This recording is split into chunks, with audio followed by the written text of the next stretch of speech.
I extend you all a warm welcome to the Indian eRetail Congress and Awards. This little video that I shared with you, this was a video that I noticed sometimes back in 2011, and much as I hate to admit it, it was really the first time I thought eRetail or e-commerce would have some serious implications for the retail industry in India in the coming times. You know, when I shared my early excitement with the retailers in this country, I got a very lukewarm response from them.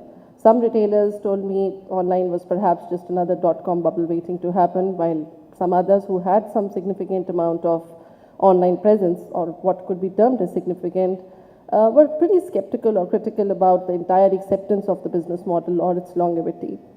On the other hand, when I spoke to e-retailers, I got a completely different response from them. They were extremely excited. Their business volumes were just talking something very different. And I had some interactions with Amrish, he's here from his eBay days. Then there's Vikas from Ferns and Petals, whom we also work with for his stores, Sandeep from Home Shop 18. And they brought a completely different perspective on things for us to look at.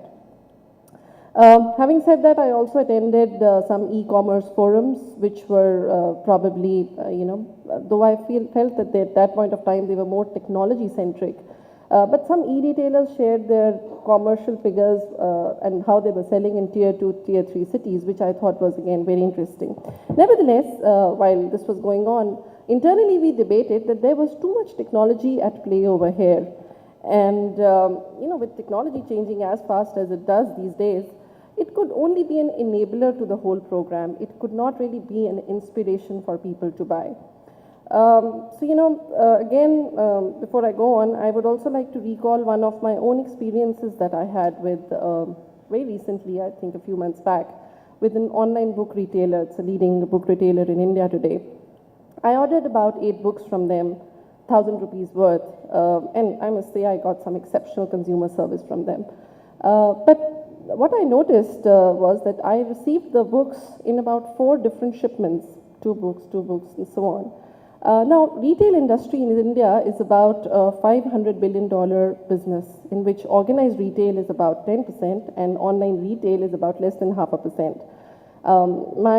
Because we run the Retailer magazine, I have interactions with the retail industry almost on everyday basis, and I have friends in the retail sector who run 100, 200, 300 stores. They have some exceptional supply chain and distribution system, a very cost-efficient logistics setup, and yet they come back to me and often tell me that they're still not making optimum amount of revenues. And I actually, here I kind of bring back that observation I made about the e-retailer, that how was he making his money?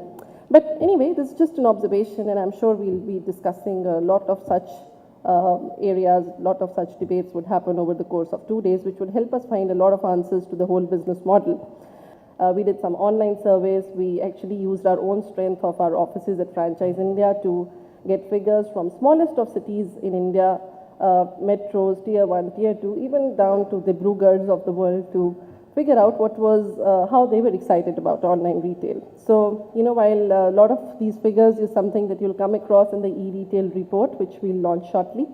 But just to give you some early facts, and this is more metros in tier 1, where 89% people told us that shopping online saved them time. About 65% said that they were shopping online because they felt it was cost effective and saved them a lot of money. Tier 2, interestingly, 55% people said they were shopping online because they were getting wide access to goods which otherwise they did not get in the cities. And this one is really, a shocker that around 60% shoppers said that they would compromise on some lapses in a courier delay or something if 50% was off on that product. Very interesting.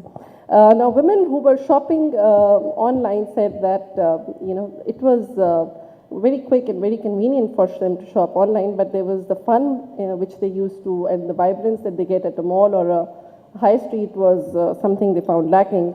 Men would always be men, and they said that they liked shopping only for one particular category, more so, which was consumer durables.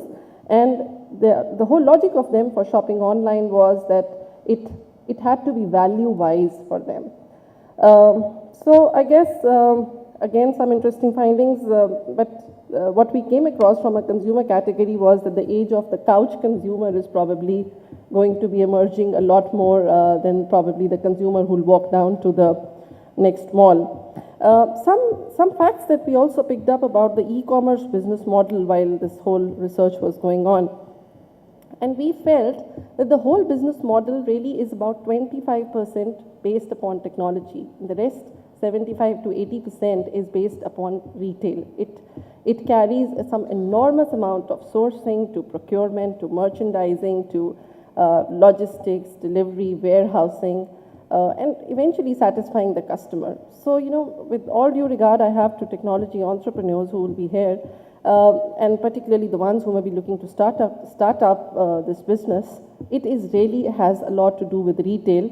As much at this time, you will probably need to think of it that there's more retail at play here than technology if this business has to go on for a very, very long term.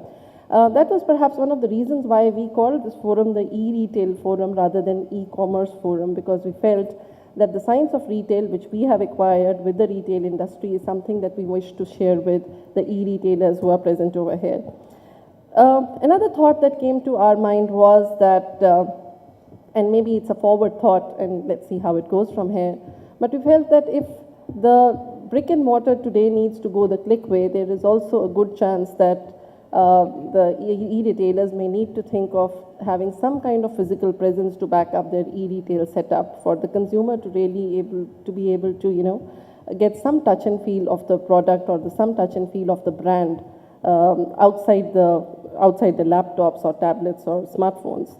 So maybe a marriage of e-retail and franchising may be on the cards somewhere later down the line. But again, as I said, too early I'm talking about it, and this particular forum we're only approaching from a very, very consumer perspective. I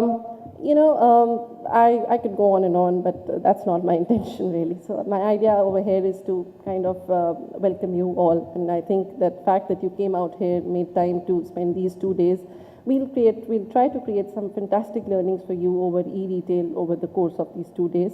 And I would request all of you to engage as much as possible in debates during the various sessions that we take place to get the maximum from this particular conference. I would like to particularly welcome and also thank our chief guest for the day, Dr. Ajay Kumar, who is the Joint Secretary for the Ministry of IT and Communications, because it would only be there doing that this industry would really see some major infrastructural growth happening. I would like to thank our conference chairperson, Mr. Sandeep Malhotra, who is the CEO of Home Shop 18, for so graciously agreeing to chair this conference. And once again, I welcome all of you and would request you to please take away a lot of learning and networking from this forum. Welcome once again.